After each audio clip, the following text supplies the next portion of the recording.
उत्तराखंड में विधानसभा चुनाव की मतगणना में अभी कुछ समय बाकी है, लेकिन उससे पहले भाजपा और कांग्रेस में सियासत गर्म हो चुकी है। इस बार मामला सियासी बयानबाजी का ना होकर ईवीएम और पोस्टल बैलेट को लेकर है, जहां कांग्रेस भाजपा पर छल बल का आरोप लगा रही है, तो वहीं भाजपा का कहना है कि कांग्रेस फोबिया में जी रही है। देखिए ये रिपोर्ट। उत्तराखंड में 14 फरवरी को मतदान हो चुका है। राज्य में 65% मतदान होने के बाद कांग्रेस और भाजपा बारी बारी से अपनी अपनी सरकार बनाने का दावा कर रही हैं। लेकिन इस बीच ईवीएम से छेड़छाड़ और पोस्टल बैलेट को लेकर कांग्रेस ने भाजपा पर सीधा हमला किया है। कांग्रेस का कहना है कि हार की हताशा के चलते भाजपा सत्ता प्राप्त करने के लिए कुछ भी करने को तैयार है। पोस्टल बैलेट के साथ छेड़छाड़ का वीडियो आने के बाद वरिष्ठ कांग्रेस नेता व पूर्व कैबिनेट मंत्री यशपाल आर्य ने भाजपा की मंशा पर सवाल उठाए हैं। उन्होंने कहा कि चुनाव आयोग को इसकी उच्च स्तरीय जांच करानी चाहिए।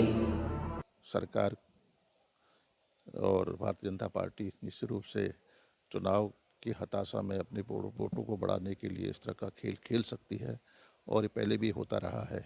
एक वीडियो भी वायरल हो रहा है जिसमें स्पष्ट रूप से दिखाई दे रहा है कि वो भारतीय जनता पार्टी को वोट देने के लिए कह रहा है व्यक्ति। तो स्पष्ट है कहीं न कहीं इसमें एक भाजपा को लाभ देने की और सरकार में को बनाने के लिए दबाव बनाने की कोशिश भारतीय जनता पार्टी कर रही है। निश्चित रूप से हमारी वरिष्ठ नेताओं ने, कांग्रेस ने इसका स्पष्ट रूप से संज्ञान भी लिया है और चुनाव आयोग को भी इस संदर्भ में लिखित रूप में कहा भी गया है। वहीं दूसरी तरफ भाजपा पर लगे इन आरोपों का पलटवार करते हुए प्रदेश महामंत्री सुरेश भट्ट ने कहा कि कांग्रेस को फोबिया हो गया है।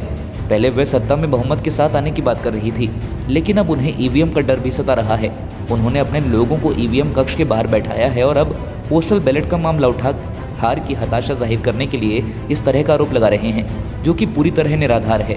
वहीं अब भाजपा 60 पार के बजाय 35 से ज्यादा सीटें जीतने का दावा कर रही है। कांग्रेस को कुछ मामले में फोबिया हो गया है।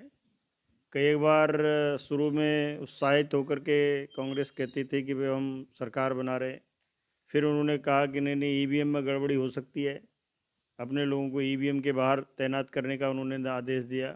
अब पोस्टल बैलेट को लेकर के वो इस प्रकार की बातें कर रहे हैं। तो कांग्रेस एक्चुअल में उनको अपने पर भरोसा नहीं है, जनता पर भरोसा नहीं है, और जो जिस प्रकार से लोगों ने मतदान किया है और उनके लोगों ने फीडबैक दिया है, उसके आधार पर उनको लगता है कि भाई अब हमारे हाथ से जो है ये सत्ता खिसक रही है, हम सत्ता में नहीं आ सकते, इसलिए इस प्रकार के आरोप वो लगा रहे हैं।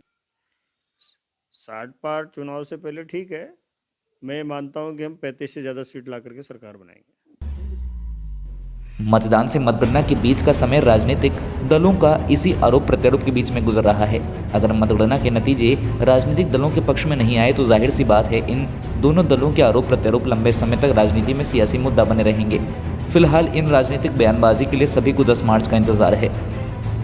उत्तराखंड में अपने छापेमारी के लिए मशहूर आईएएस दीपक रावत ने बतौर कुमाऊं कमिश्नर विकास भवन भीमताल में छापेमारी की। इस दौरान कुमाऊं कमिश्नर आईएएस दीपक रावत ने जिला विकास कार्यालय, परियोजना निदेशक, डीआरडीए, पशु चिकित्सा कृषि विभाग, उद्यान विभाग, जीआईएस, अधीक्षण अभियंता ग्रामीण विभाग, आरडब्ल्यूडी आदि विभागों का औचक निरीक्षण किया।